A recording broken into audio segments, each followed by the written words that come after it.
Hello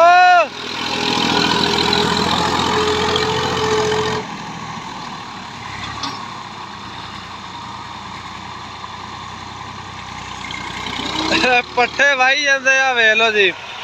अज date हैगी 30/11/2022। आ देख लो पट्ठे उगे सी थोड़े 2.5 किले आ जमीन जड़ी 2.5 एकड़ आ जी। 2 किले का प्लाट तो विगा परली साइड से बेली उन्हें वाही जाते आ। दोबारा पानी हूँ पट्ठे बीजते आ कि बत्तर की कणक। आ देख लो इदा के पट्ठे उगे सी। इन्ने माड़े भी नहीं सी ते एडे चंगे भी कोई नहीं सी। खर्चा भी आते बथेरा हो गया जी। आ चेक कर लो DAP का थैला पाया सी। खैर वो तो अगली फसल में भी चलो काम आ जाएगा। अद्धा पचद्धा यूरिया भी पाई सी। ते देख लो बेली हुण वाही जाता हाल ते दोबारा हुण इत्थे कणक बीजदे आ या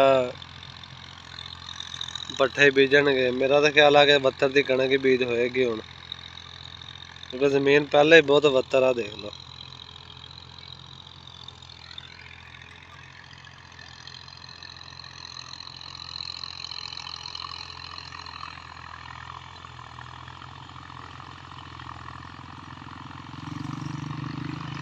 तो 240 मैसी जी।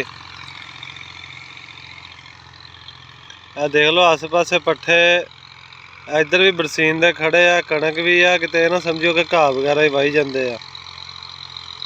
ते ये बरसीन दे पट्ठे ही आ जी जेह्ड़े दोबारा वाह रहे हुण वेले।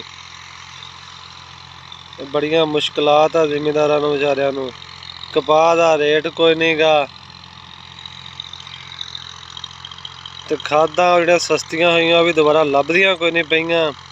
डीजल वो नहीं लभदा पिया। वो 20 लीटर 10 लीटर इन्ना क दिंदे आ पंप वाले, कहंदे डीजल है ही नहीं। पिछे है नहीं, मुल्क के हालात ही कोई नहीं गए।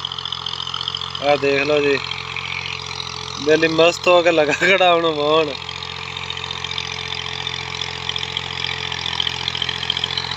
चेक करो जी माशाल्लाह मैसी दी परफॉर्मेंस 240 दी।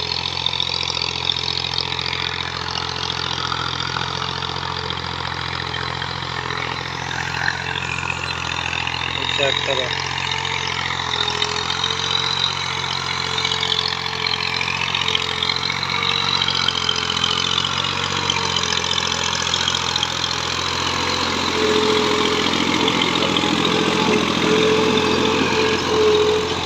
ਇਹਦੇ ਨਾਲ ਹੀ ਦੋ ਜੀ। ਸਾਨੂੰ इजाजत दुआवां ते याद रखियो।